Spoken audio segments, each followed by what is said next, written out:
Thanks to the support as a channel member, Jack Brassington. Folks, we need to come up with a plan. I don't know how we're going to do it, but we need to figure out a way to stay in Nottingham. It feels like I'm managing a big club. We've got a big ground. We're challenging for European qualification. We've got a team full of wonder kids.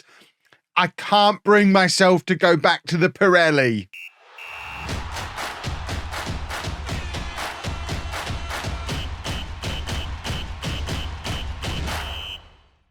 Hello and welcome to Club 2, part 31 of Non-League to Legend. I'm Kevin. Coming up on today's episode, we have two games for you in the Premier League.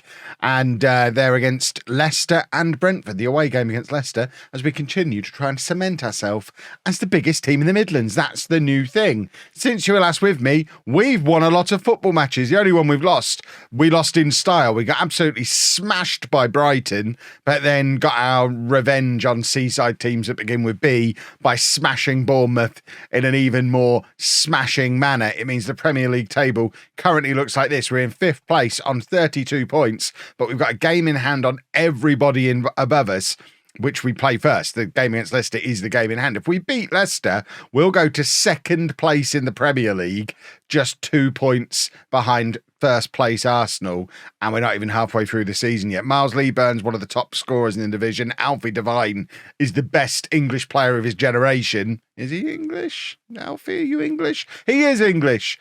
And it's going really, really well. What's going less well? Remember Luis Avalos, who saved us last season and I said was going to be our first proper wonder kid? Well, he never learnt to speak English, got sad about it, got homesick and wanted to leave. So he's gone back to Argentina. He was with us 9 months, maybe.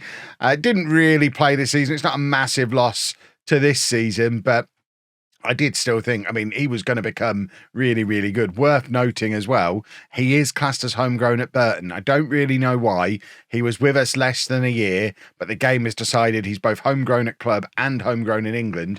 I am putting the responsibility on all of you to remember that for when we do qualify for Europe, and I need to find some homegrown players. There is one that we could potentially bring back because I am his favourite person in the world. There's your confirmation of it. So it's not necessarily the last we've seen of Luis Avalos, but maybe plucking an 18-year-old out of Argentina and then having him not learn the language might not be the best move. We'll see. Who knows? Who am I to judge? But let's go play Leicester. By the way, that doesn't mean we can really do any signings. We still are over our wage budget and can't really do anything about it. So as much as I'd like to do transfers in January, we're probably not going to be. And to be fair, we're doing really well. Why would we need to do transfers? If we have a look at ability, a lot of those players we brought in the summer, the wonder kids, are starting to step up. I love the fact that at some point I've added jumping reach to this. I don't remember doing it, but goodness me, look at the size of our team. We'll take that out now. That doesn't feel necessary, but I love the fact that it's there and I'd just forgotten about it, where I was clearly trying to decide if we had enough big meaty boys. These are the kind of things that I care about and worry about between episodes. But this is the team for the game against Leicester to prove we're the biggest team in the Midlands. We've got Quintana in goal, a back four of Sousa, Suarez, Jackson and Pajoy, Homo and Oscar in midfield, Amayor, Devine and O'Donoghue behind Lee-Burn up front. What's your first name? We've already made Stanis. Are we going to make Sam? Because I'm going to struggle to remember his name as well. But he's been injured for a little bit this season, but actually his goal and assist return for when he's played has been excellent. So for now, we'll let him keep his name.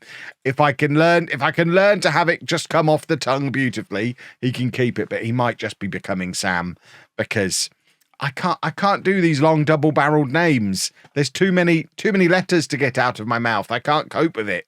But this is the league table as it stands. There you go. Just getting a point here puts us up to 3rd place, level on points with Liverpool, ahead of Brighton, who battered us recently.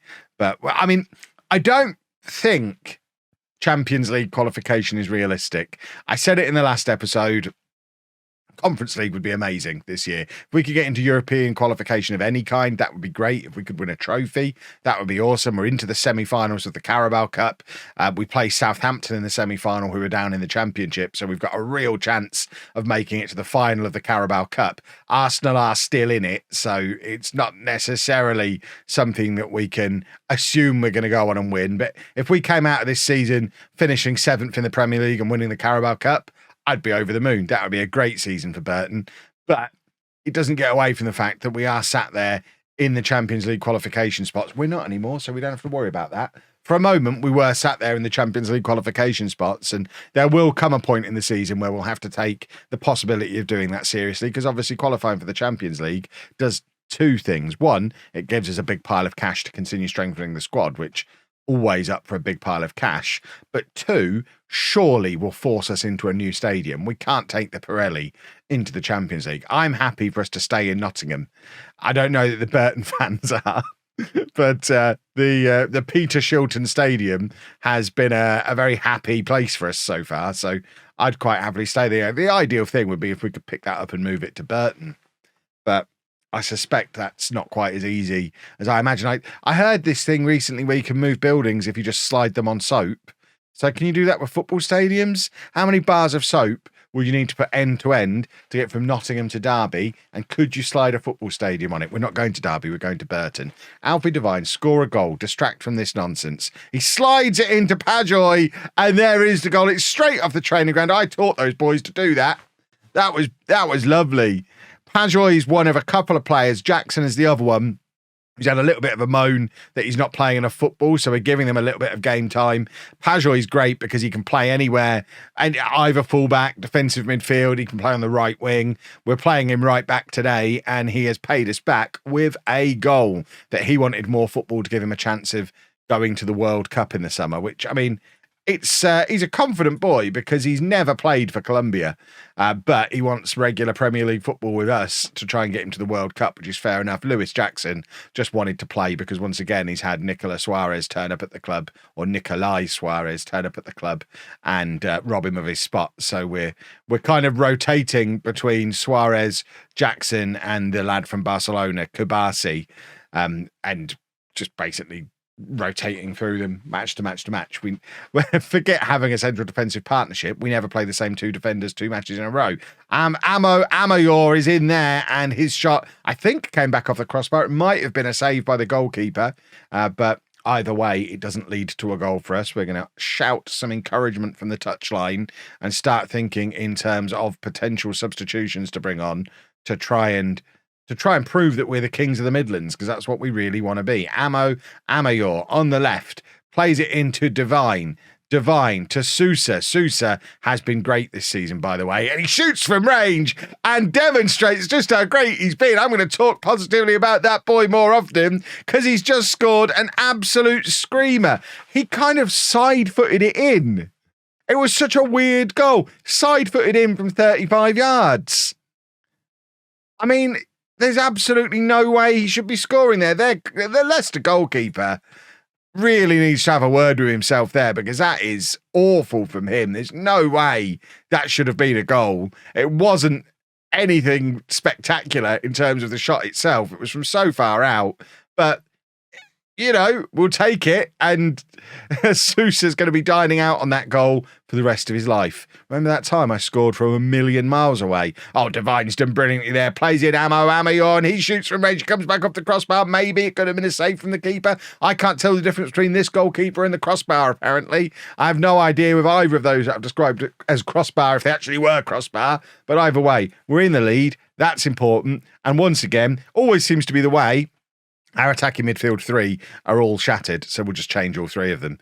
We've got, I mean, very, very good backups to the three of them. I mean, we could probably do another three as well. We've probably got 9 players in this first team squad who could all start in these attacking midfield positions. The strength in depth we've put together by bringing in all these youngsters has put together a very, very, very good Burton squad. I was talking about being disappointed that we can't do any transfers. It might even be a blessing in disguise, because it gives these young players another half a season to continue to get better, and stops me bringing in players who might rock the boat and make things a little more complicated. There you go. Pocho can come on. Another example of a player who can just slot straight in to those positions. Leicester corner, we're not really dealing with it very well. Can somebody get it clear? Apparently not. And I mean, that's a frustrating thing to have happened. It's back to 2-2, and now we need one of these attackers that we've brought on to show me something snazzy in these last 10, 15 minutes of the game. We don't have Leeburn on the pitch. We don't have Devine on the pitch. Let's prove that I'm not just waffling. Let's get one of these guys to score us the winner and show that they really are interchangeable. Sousa plays it forward to Stanis. Stanis back to Suarez, and now Kabasi, who's playing in midfield, having just come on to play in the central midfield in place of Oscar, and now Jackson forward to Pajoy, who just got plenty of space ahead of him to run into, plays it into Angelo. Angelo bursts through. There's Solari, and there's your proof that they're interchangeable. That was a wonderful goal. Angelo does great work down the right-hand side. He is very close to pushing O'Donoghue for that starting spot. He's been playing well every time he gets involved, and Solari hasn't had a lot of chances, particularly playing as centre forward, but when he does, he is getting the odd goal here and there. We've played him all over the front four. He can play in any of the four positions, but his main position is centre forward. Very different kind of striker to what you get with Miles Leeburn.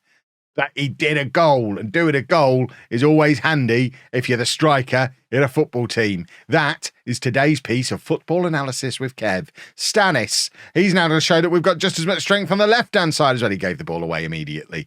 It's cleared to Pajoy, or towards Pajoy. He can't get the tackle in, but Leicester being pinned back in their own half here. There's still 3-4 minutes or so of added time left in this match. It would be quite nice if this highlight just stopped. They're now trying down our left-hand side. Cross comes in. Please, somebody deal with it. The crossbar tries to. Suarez can't. Pajoy can't. Somebody just kick the ball far away. Suarez does at the second time of asking, and we get away with it. But now, with 2 minutes to go, it is Leicester once again on the attack, this time from the throw-in. Once again, a big, deep cross, and this time they're a little bit more wasteful with it, and it ends up going over. And surely that was the last chance of the game for Leicester to get back into it. It was. It ends 3-2 to us. We've come away from home. We've proved we are the kings of the Midlands, and arguably more absurdly, we've moved up to second place in the Premier League, 2 points behind Arsenal.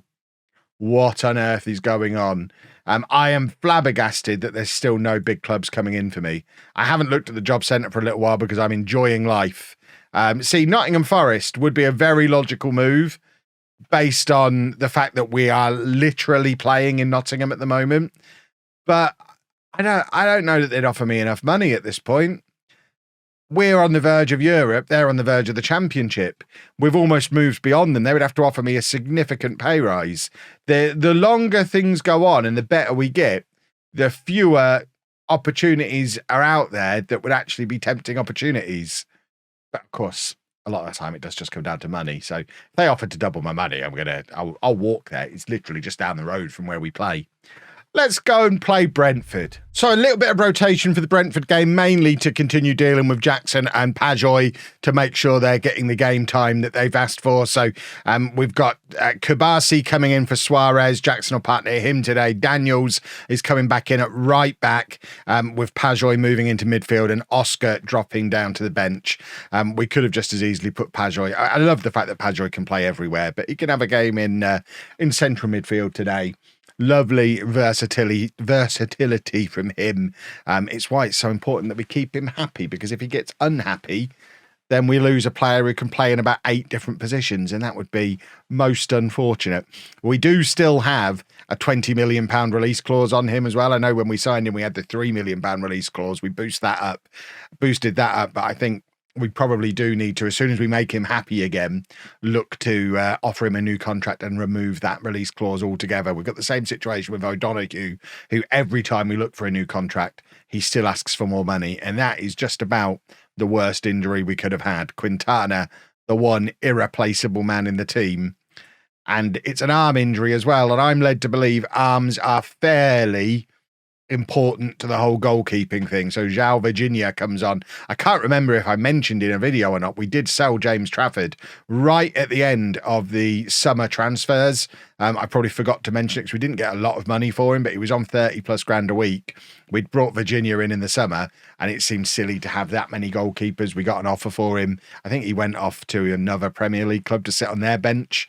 But it does mean we've only got Virginia if Quintana's going to be out for any reasonable amount of time. I mean, the January transfer window is about to open, so we could potentially go and get another goalkeeper, but that does derail things a little bit, derails from the plan, because then we end up with a goalkeeper that we don't really need. Whether it ends up being someone who comes in who's even better than Quintana, which we probably can't afford, or we bring somebody in who's good enough to play for now, and then as soon as Quintana's back again, they're then going to get grumpy about not being able to play. It's a tricky one. Hopefully, Virginia just ends up not too bad, and we can go with him and maybe look to bring in an old man to sit on the bench temporarily. I mean, that's a lovely double save from Virginia. I mean, there's not a lot more he could have done there to convince me that we should be fine in his hands for a little while, as long as Quintana's not out for the season. That was some lovely work from Virginia. I mean, he has played throughout the Carabao Cup run, so it's not that this is his first time in a Burton shirt. He should be familiar with how things work around here, but that was some pretty sensational goalkeeping from him there. What I'd quite like to see now is for us to go and win this football match. I mean, is there a scenario where we could end up top of the league today? Arsenal are away against Manchester City. If they drop points there and we beat Brentford, we could end the episode top of the Premier League at the halfway point of the season, or just before, which would be absolute insanity. Ammo, squares it to Lieben, and it's the slightest of touch from Lieben, but that's all he needed to put it over the line. It's lovely work on the left from Amor once again, and it is 1-0 to Burton, and I think we might be top of the Premier League right now. Alfie Devine's picked up a knock. We probably need to take him off. We're just in the process of sorting him a new contract as well. It's been like having the Alfie Devine from the Championship back in our team again this year. He was so average last year, and I think just increasing the quality of players around him has led to him stepping up and becoming a key player for us again. We are top of the Premier League right now. I've just seen it come through.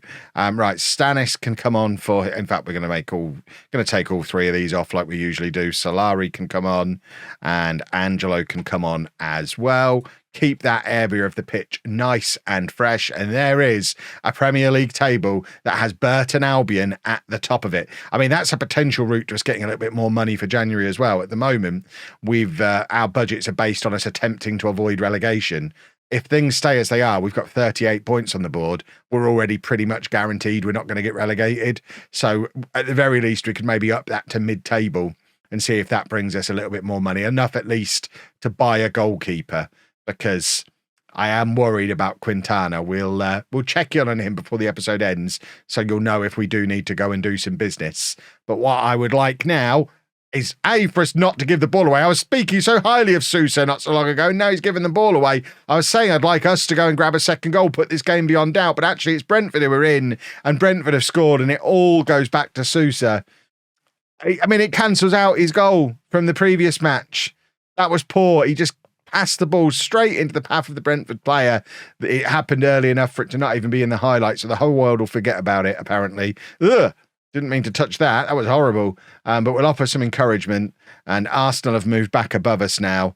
And what can we do to try and rectify that? Daniels can come off for Oscar, and we can stick Pajoy back there. Homo's tired as well, so we'll bring on Rodrigo for him. We haven't got any more subs. Oh, of course, because we changed the goalkeeper. We might not win this one, boys and girls. Can we? We're going to go attack him. We want to finish top of the Premier League. So let's go attack him for these last 10 minutes or so. Hopefully, we're not going to commit too much forward and cause ourselves problems.